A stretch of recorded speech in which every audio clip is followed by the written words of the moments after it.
श्री स्वामी समर्थ. बखर भाग 20. रामदासी बुवांची गोष्ट.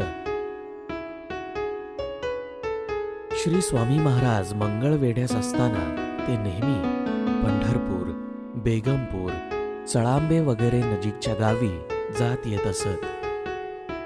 चळांबे हा गाव पटवर्धनांचा आहे. एके दिवशी श्री समर्थांची स्वारी चळांब्यास रामदासी बुवांच्या मठात गेली. तिथे भोजन करून महाराज 2 प्रहरी निद्रिस्त झाले. रामदासी बुवांना काही काम असल्यानं मठाचं दार बंद करून दाराला कुलूप लावून ते बाहेर गेले.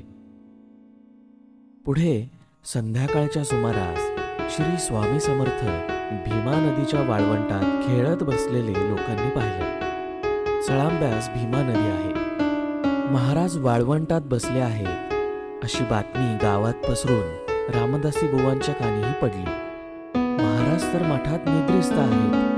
वाळवंटातील स्वामी दुसरे कोणीतरी असतील असं बुवांना वाटलं, कारण आपल्याच हातांनी मठाला कुलूप लावून ते बाहेर पडले होते. लगबगीनं बुवा मठात जाऊन कुलूप उघडून पाहतात तो स्वामी समर्थांची स्वारी मठात नाही.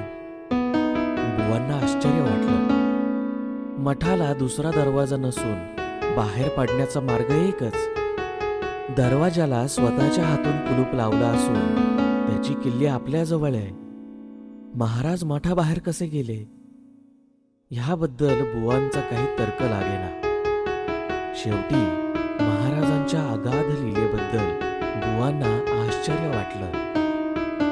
वाळवंटात जाऊन बुवांनी महाराजांचं प्रेमपूर्वक दर्शन घेतलं आणि ते त्यांना गावात घेऊन आले. श्री स्वामी समर्थ.